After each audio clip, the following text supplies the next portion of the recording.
welcome to Heal DC. This is Joni Eisenberg with Chuck Hicks, and we have an exciting show in store for you today. We have two segments. We're going to be speaking first with some students from Anacostia High School, talking about their experience this summer with a special project. They are emerging young environmentalists from Anacostia, and we'll be speaking with three students and with Xavier Brown, who is a hero here in the in the city of Washington, D.C. So we're excited for that discussion. We will also, during the second half of the program, speaking with the historian who is a community treasure here in D.C., C.R. Gibbs, who will be giving a lecture in the community tomorrow evening. And his topic tomorrow, which he's going to give us a sneak preview of today, is Heading South to Freedom, Black Mexico, the Underground Railroad, and the Mascogos. We're going to hear about folks, enslaved African Americans traveling to Mexico to obtain their freedom at our second half of the program. I want to welcome everybody and share that on Saturday there was a magnificent event organized by the local station board, a fitness event at the beautiful Bladensburg Waterfront Park, where there was a 5-mile walk and run, line dancing, double dutch, and much, much more. It was a fabulous event. I had a great time, as did many others. And I want to welcome Chuck. Hello, Chuck. Good morning. Thank you, Joni. Good morning. You're going to help me hold down the fort. I am on the phone today, so I cannot see who is with us or know, but I'm sure we'll be fine. We just got a new Zoom account and we're still breaking it in, but we're gonna be all right.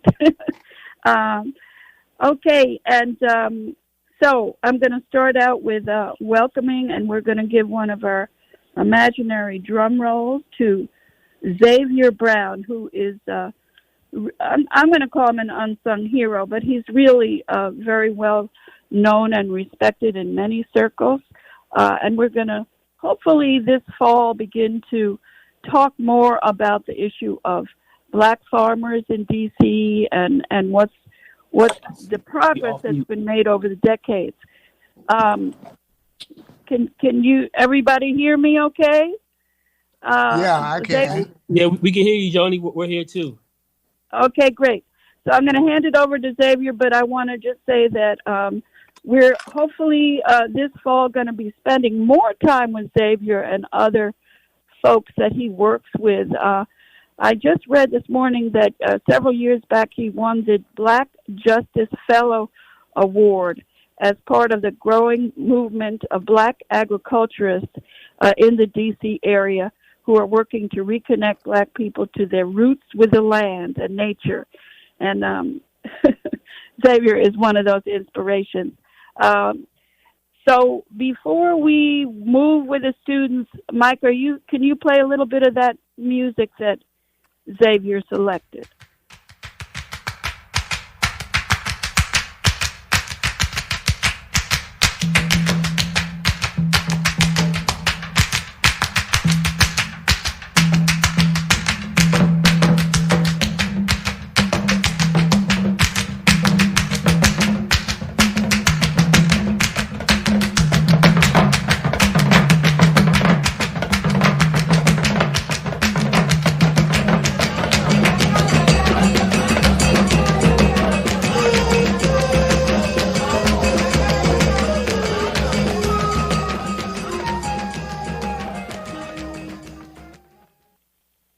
And welcome back, Xavier.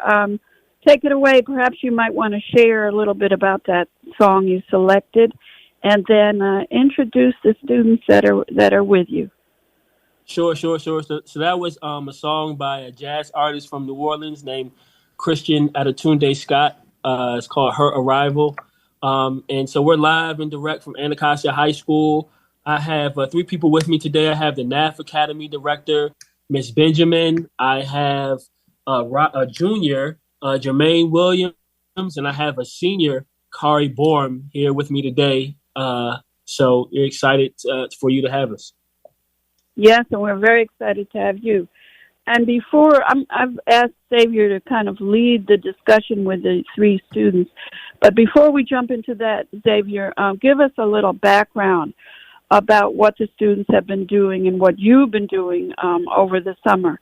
There's a beautiful photo that you shared on social media, ANACOSTIA Through My Eyes, which has quite a number of the young people. But tell us about the project that you've been working on with them. Yeah, sure. So we collaborated. I work for UDC, and we're in a partnership with Anacostia High School and the NAF Academies. And this summer, this is our year 2 of environmental justice focused Justice 40 internship in collaboration with the Department of Interior and UDC to work with 11th and 12th graders that are. You there? Yeah, I'm sorry. We're in the school, so the bell just went off. I apologize. But so we had a 6-week internship that was supported by OSSI as well, and just for people who don't know what OSSI, tell people what OSSI.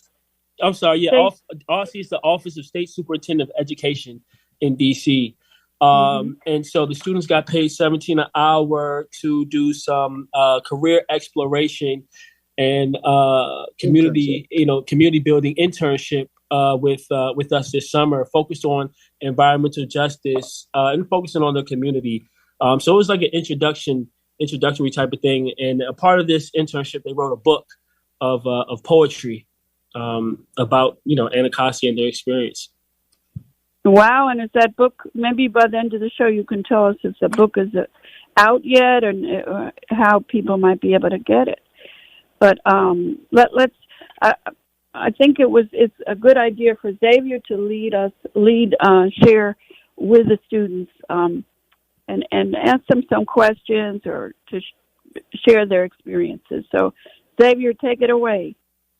Yeah, totally. And talking with the students this morning, I realized I think one of the best things for them to do was to be able to take each one of them choose a passage that they wrote in the book and read it live, and then kind of give a background on, what inspired that particular passage. So I think that's what we're going to do. So we're going to start off with Kari. She's a senior, so we're going to allow her to go first. All right, Kari, we're passing it over to you. Welcome, Kari. Give us 1 second. She's getting her page together.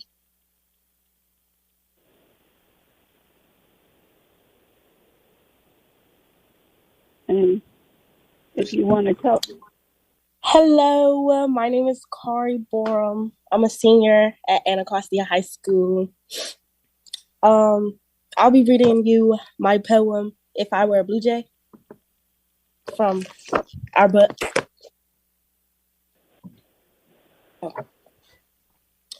If I were a blue jay, I know what I would see every day. Gardens, groves, woods, and towns. I hope my habitat never decays. If I were a blue jay, I know where I would lay. In a bulky cup made of twigs, grass, moss, bark strips, and mud. In my nest, I always get my way. If I were a blue jay. That's the bell from Anacostia High School. If I were a blue jay, I know where I would eat. Oh, I know what I would eat. Beetles, grasshoppers, caterpillars, and spiders. They make my diet complete. Great job, Kari. So, Joni, so a part of the internship was like a deep kind of exploration on the Anacostia River, but also in Anacostia Park. And we worked with the author named Caroline Brewer, who really had the students do an observation of the park. What kinds of sounds do they hear? What kind of birds do they see? What makes up the ecology and the environment of Anacostia Park? And one of the topics that they had to choose from was like if they were a tree, if they were a blue jay, if they were the water, if they were something in the park, you know. So that's kind of what Kari chose, and I'll allow her space if she wants to add anything else to that. Kari, that's beautiful, though. Okay, we're live on Thank radio. you so much. All right, so I'm going to pass it over to our next student, Jermaine Williams, who has a beautiful poem that he wrote. Hello, Welcome, my name is Jermaine Williams. I'm a junior at ANACOSTIA High School. I'm going to be reading my poem called "What You Don't Know." What you don't know by looking at me. What you don't know by looking at me is that I'm from a lady who was adopted and is a lone wolf. I'm from a family where you hear arguments left and right. I'm from a street where they light fireworks 24/7. I'm from a place where we play video games a lot. I'm from a place where I once reached the top 5 of my grade. I'm from a place where I won 3rd place for ice skating. I'm from a place where I'm the oldest of 4 children. I'm from a place where I am who I want to be. Great job, Jermaine. So another topic or poem choice that they had to write was, you know, who they are, who are the students what you don't know about them, right? So when you see them, everybody has a lot of judgments about Black people in general and definitely young Black teenagers, but there's so many stories kind of behind just the facade of what you see on the outside. And this is kind of, you know, an opportunity for them to talk about themselves. And so, you know, Jermaine wrote a wonderful poem, and he was one of the students who we were able to see his confidence grow from day one to the end when all of the students gave a wonderful presentation at the Department of Interior. They knocked it out of the park. I was extremely proud of them. They did an amazing job. So, Jermaine, do you have anything you want to add about the experience of the poem? No. Well, you did a great job. So we're actually waiting for one other student to join us. She's in class right now. But Joni, I don't know if you want to know any more about what the students are working on over here at Anacostia High School. Myself and Miss Benjamin, who's with me, we're building out a pretty robust program to support the students. Yeah, appreciate it. So I'm going to pass it over to Miss Benjamin to tell us what exactly we have kind of going on over here. Good morning, Joni. Good morning. This is Miss Angela Benjamin. I'm the director of the NAF Academies, which is a national organization that supports career education. And our students are coming from 2 of our academies here at Anacostia, the Academy of Public Leadership, which is Miss Borum, and the Academy of Engineering, Civil Engineering, which is Jermaine. So I'm just here to support them, and we bring opportunities to them for internships, industry partner engagement, and coursework that is associated with their passions. So that's what we're doing here. Wow. And working hard with UDC. Wow. And I'm going to ask my co-host Chuck if you want to jump in. Yes. I'd like to know, how do students get involved in this? Do they apply? How many students are taken each year into the program? Currently, we have 60 students in each program. We take in 20 to 30 sophomores each year. And this is our first official senior class in the engineering program. It all came out of the Anacostia High School redesign. And our students choose their pathway based on their own understanding of what public leadership is, where they participate in the mock trial competition and debate and work on student voice, and the civil engineering, where they compete in the electric vehicle race and some robotics and things like that. Wow. And could you tell us, I heard you use the words Anacostia High School redesign. Tell us what that is. Well, the high school was redesigned, I think, with our former principal, Hayes, and about, 5 years ago? So trying to see high school through a new lens and with community input. So there was lots of community input, lots of meetings, a year of planning, and it was supported by the Career Tech Ed as part of DCPS, and our anchor partners were UDC, the Urban Alliance out of New York City, and Department of Energy and the Environment. So the community decided that they wanted a environmental lens for the students to look at the world and to try to grow up some environmental activists. And the Public Leadership Academy had already been pre-existing in the building. So it just got incorporated into the process. Wow, that is so exciting. And see, we don't hear this good news. We hear a lot of bad news all the time. And of course, there are real challenges in the community. We know about certainly poverty and gun violence, increasing gun violence, but we don't hear about this kind of wonderful program that can help to turn things around. Xavier, you want to share a little more about how excited you are about what happened this summer and what you're hoping will continue to bloom at Anacostia High School with the students? Yes, certainly. So this summer was year 2 of the program. We worked hard. We tried to push the students a lot. They gave us a lot of good feedback on how to improve the program. And to be honest, these students are really pioneers and are paving the way for younger students, in Anacostia and maybe in local middle schools who are going to kind of be coming after them. One thing that we have going on here at Anacostia, UDC and Anacostia have together, is in the basement of Anacostia in we turned the underutilized classroom into an entire hydroponics kind of laboratory.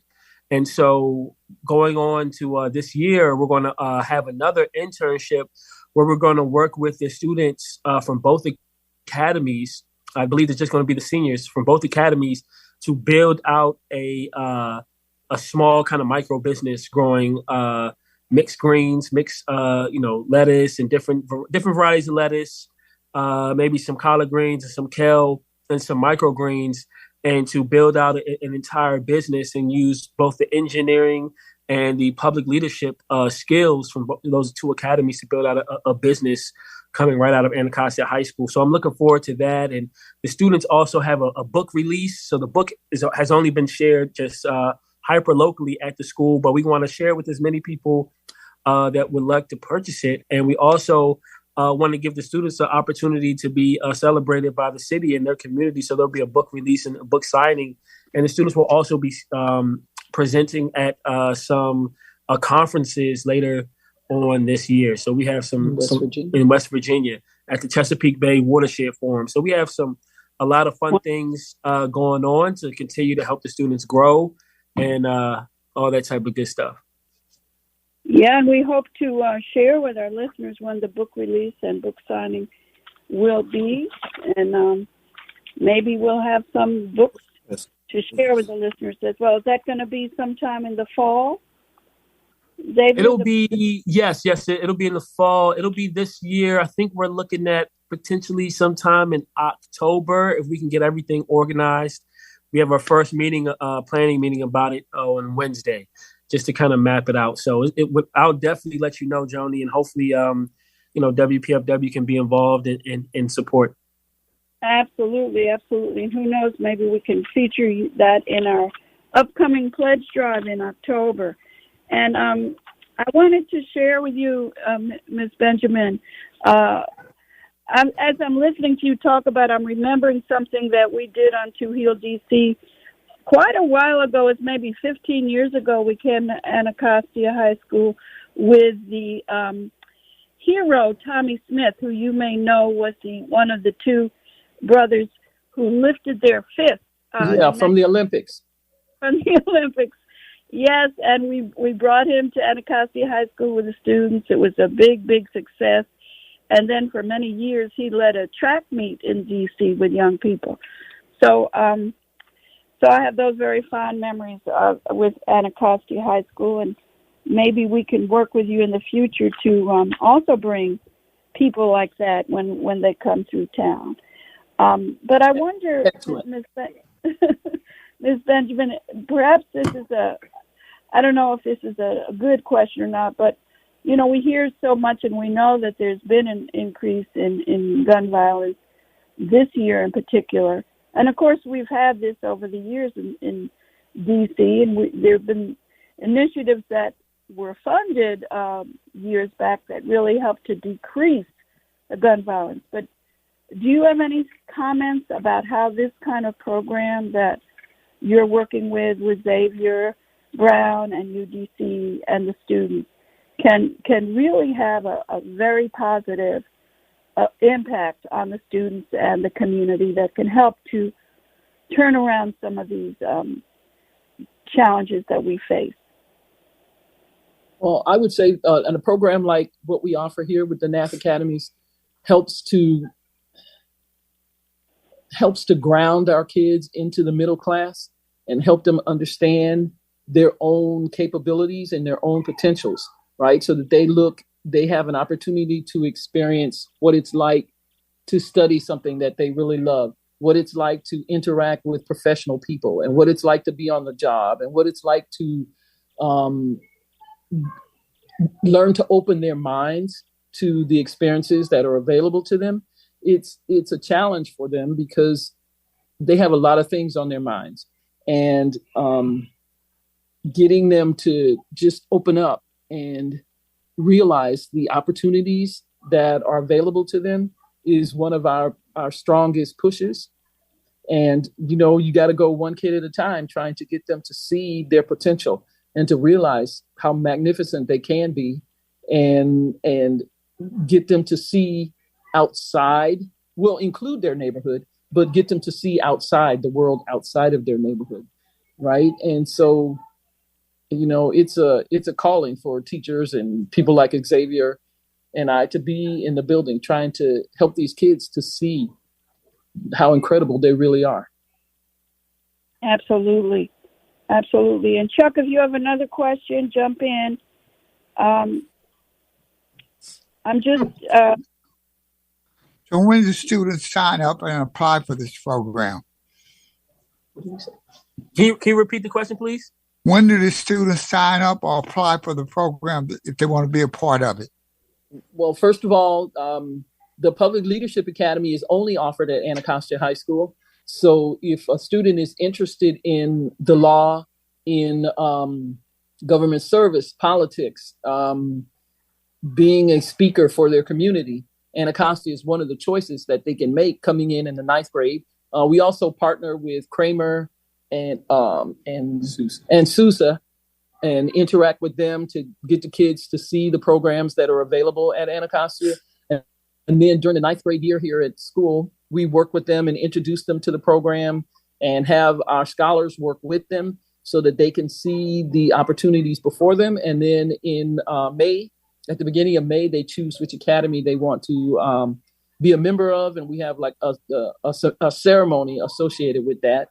And then they begin in their 10th grade year. And so then they take courses their 10th, 11th, and 12th grade years in the pathways that we provide. It's very exciting work that you're doing. And I guess one of my last questions would be, I also have had fond memories when Dennis Chestnut, who is also a legendary environmentalist, native from Ward 7, he used to be on with us quite a bit, and he used to take trips with our PFW listeners and youth and parents on those paddle boats, or I'm not sure what you call them, those boats that go down the Anacostia, which is very, very exciting. Are you able to do any? Have you been taking the young people on trips like that on the river, Xavier? Yes. Yes, we've been many times. Yes, we've been many times. This is a great thing. So Jermaine here has had the very unique experience of working with Living Classroom. So he learned about everything about the Anacostia River. He's kayaked and canoed on the river. And he's also been on, one of those boat trips that you talked about on the Anacostia River multiple times. He's had been on it too, right? On the Anacostia River. Yes. So for Anacostia High School, Anacostia Park, and Anacostia River is literally the backyard. It's almost like a part of the school. And so we're trying to deepen that connection. So both of these students, if they want to, can tell you more about their experiences on the Anacostia River in Anacostia Park. Okay. Okay, Jermaine, or either one of you want to jump in and share your experience on that boat down on Anacostia? Something that I do know is that the first time I was down there was that I went with my class and we went down there to go release mussels into the ocean, to the river. That you grew in class. Yeah, that we grew in class for like the whole school year. So it was a good experience to learn how they use the mussels to clean out the water and how we help to release them. Oh, wow. Okay, great. And young lady? I'm sorry, I forgot your name. What was something? My name is exciting? Kari. Huh? Kari Borum? Yes. You share something that was exciting for you about the boat ride on the Anacostia.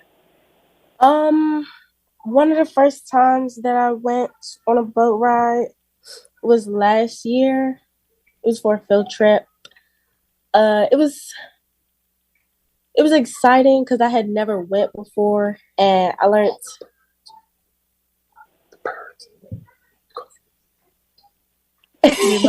I'm sorry. It was really exciting because you learned something different. Oh, yeah. I never went before and never really explored around the Anacostia River or anything. And I learned about how they were making an effort to clean it and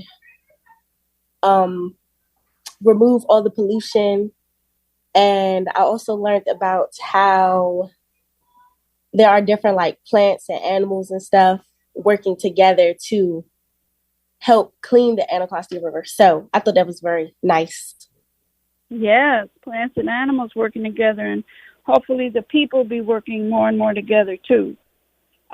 Yes. We're very excited to have you all on the air with us today, and we hope to be bringing you back in the future. And as you're speaking, I think the name of the book, Xavier, is it Anacostia Through My Eyes? Is that the name of your upcoming book? Anacostia Eyes.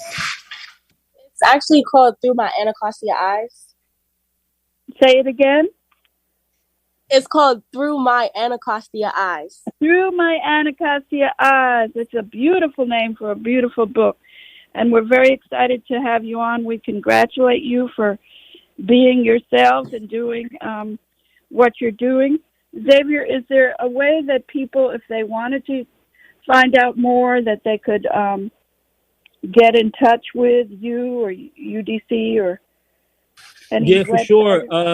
They can definitely. Would email be the best? They can definitely email me. Just my first name and last name, Xavier.Brown@udc.edu. If they want to get connected, I'm also the ambassador for the Anacostia River.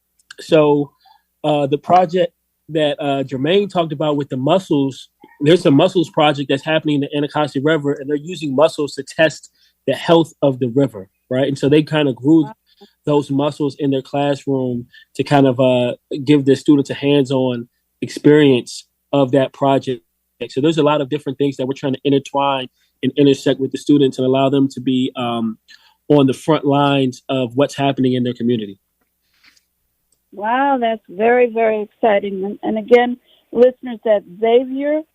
I know you know how to spell that name, Xavier, Xavier.Brown@udc.edu. And among many other things, he just shared with us that he's the ambassador for the Anacostia River. We're very proud of you, Xavier Brown, and we're proud of the students and the staff there, Angela Benjamin, and the principal there at Anacostia High School.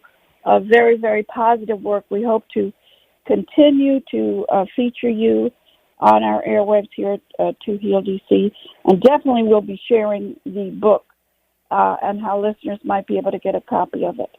And so we're going to go out with a few more little seconds of that song again, Xavier, that you selected. Perhaps you can share the name of it as well. And then stay tuned for a second half where we're going to be speaking to our community historian, Mr. C.R. Gibbs. But let's hear a little bit. Xavier, tell us again the name of the song. It's by Christian Adetunde Scott. It's called Her Arrival, off of one of his albums that came out maybe 4 years ago. And thanks for having us, Joni. I know the students got to get back to class. Thank you for having us. Yes, Thank you for being with us. Spending your good talk. You're listening to WTF 3 FM.